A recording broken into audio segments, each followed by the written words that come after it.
Ayan guys, magsisigang tayo ng bangus. Ayan, sigang natin sa more kamatis dahil tayong sinigang mix. Ayan. Diba guys? Ayan, yung ating sinigang. Diba, masarap pag maraming kamatis.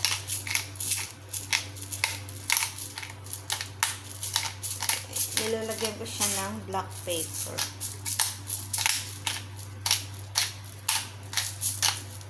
Ayan. Lulutuin ko lang talaga masyado ang ating tomato para mas masarap, para yung kanyang asim ay lalabas.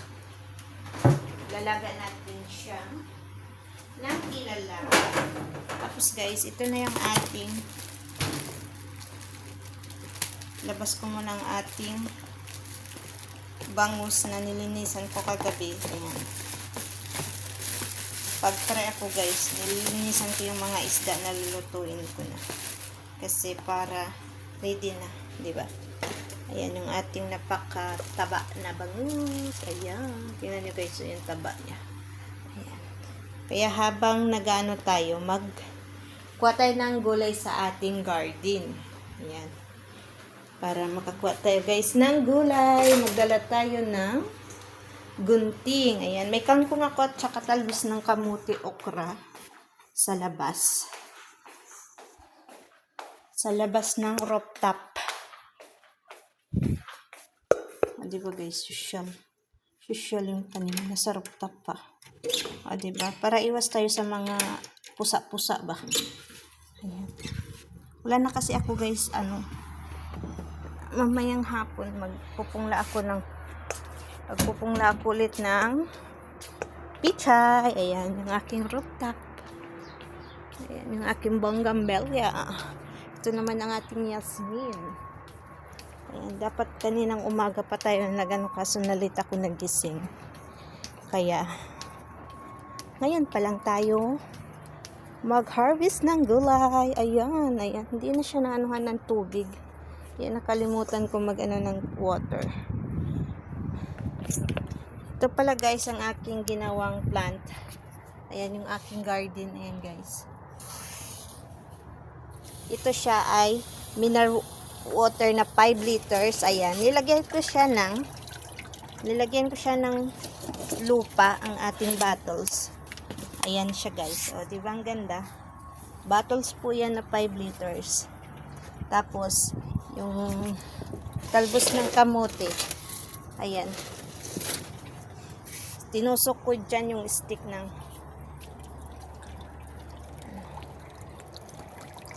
ayan. Ilang araw hindi siya kasi kararating ko lang galing Riyadh. Ayan yung ating talbos ng kangkong. Ayan. Pwede na siguro tanggalin ito. Yung ating ampalaya, nag-iisang piraso. Pero may bunga siya. Marami siyang bunga. Dito muna tayo mag-ano. Ayan pala guys yung ating eggplant. Ayan. Ayan, hindi ko siya kukuhanin para ipupungla ko siya. Tapos yan may bunga na rin. Marami siyang flowers.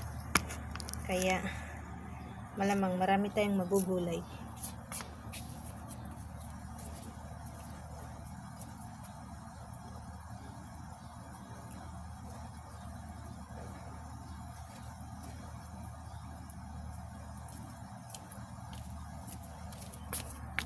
Ayan guys, ang ating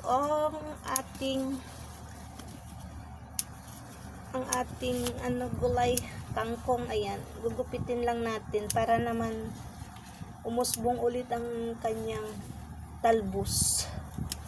Ayan.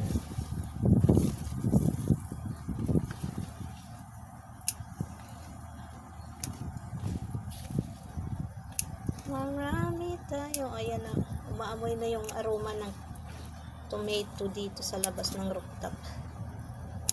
Alam na ng kapitbahay yung ulam natin.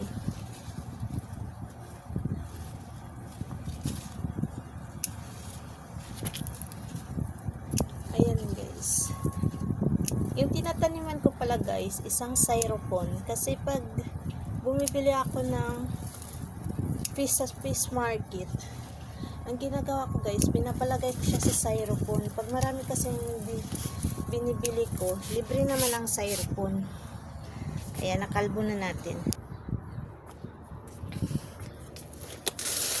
Mamaya maglilinis ako ng aking mga pananim. Ayan. Ayan. Kasi dito nag-ulan ng isang araw pero wala ako na sariyad. Kaya lahat ng mga leaves. Ayan na guys. Diba guys, may magugulay tayo. Pag masipag ka, hindi ka magugutom dito sa Saudi guys. Ayan. Nakuha tayo yan yung okra. Hindi ko muna siya kukuhanin kasi para may ipupungla ako ulit. Para pang next year naman yung ating pungla.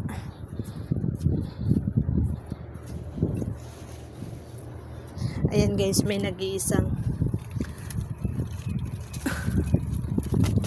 tanggalin ko na. Kasi magpupungla ulit ako ng pichay. Ito rin, hindi ko rin siya kukuhanin. Ayan. Kasi ipupungla ko rin yan. Tsaka hindi na rin pwede kasi guys na anuhin siya na kuhanin kasi gawa ng ayan, hindi na rin pwede siyang kuhanin gawa ng matanda na rin. Ayan. Hindi na pwede kaya gagawin natin, ipupungla natin siya. Diba? This is mine.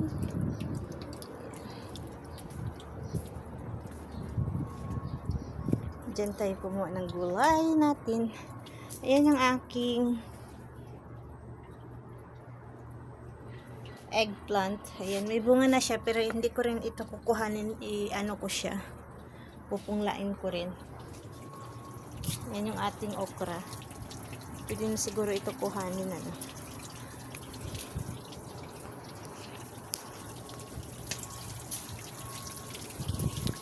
Ayan. Dahil mamaya magluluto tayo. Ayan. Ayan. Kasi baka manilaw eh. Hindi ko kasi alam guys yung kung paano.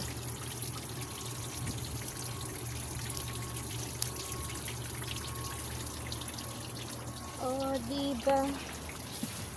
Bibi kalma.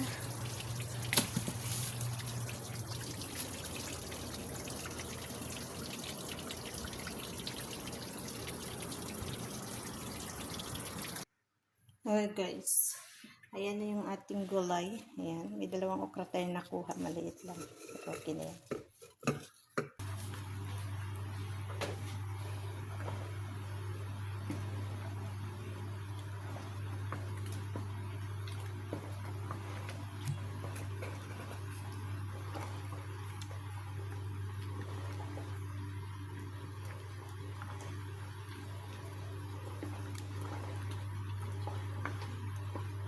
Ayan guys, dinudurok natin yung ating tomato.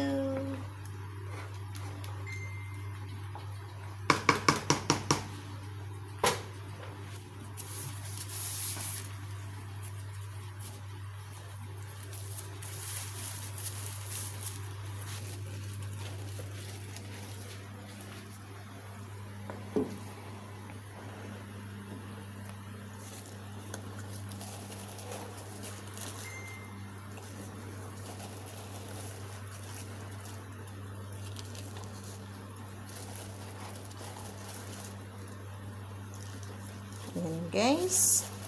O, diba? May ulam na tayo. Ayan. Magimay tayo ng ating vegetable. Ayan, pakalat-kalat yung itlog ko guys kasi may gagawin ako doon sa itlog. May gagawin tayo sa eggs. Ang ating eggs. Lagyan muna natin sa lababo. Malinis to guys yung lababo. Ito hindi ko na ito yan. Siyempre. Ayan. Hindi hindi natin itatapon na ulit ang tangkay kasi gagawa tayo ulit ng base para sa ating sa ating talbos ng kamote. Ayan, kasi marami akong ngayon, yung tigpa 5 liters na galon ng water. Kaya lupa na lang ang kailangan para mataniman na naman natin.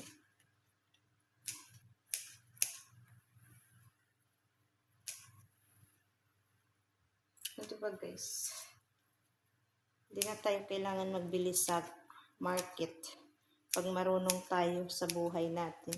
Pag tayo, may marunong tayo magtanim-tanim sa kapaligiran.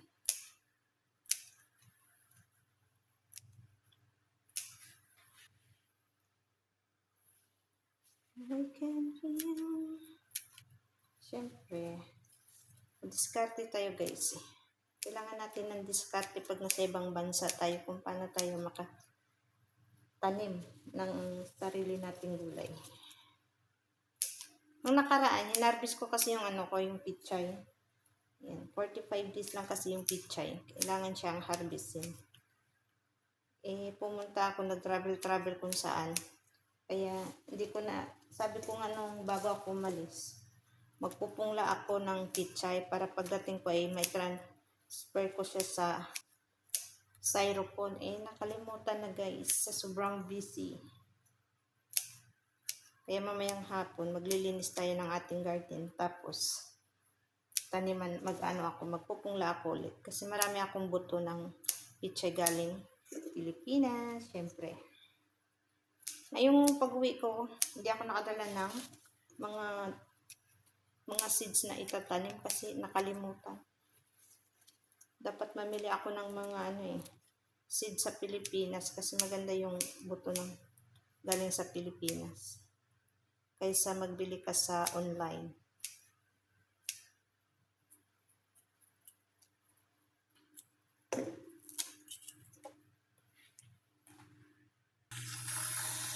Ayan na guys, hugasan na natin siya.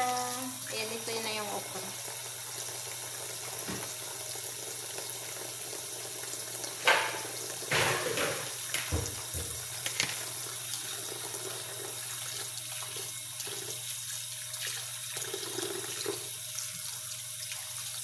Marami sana tayong okra kaso tumanda na.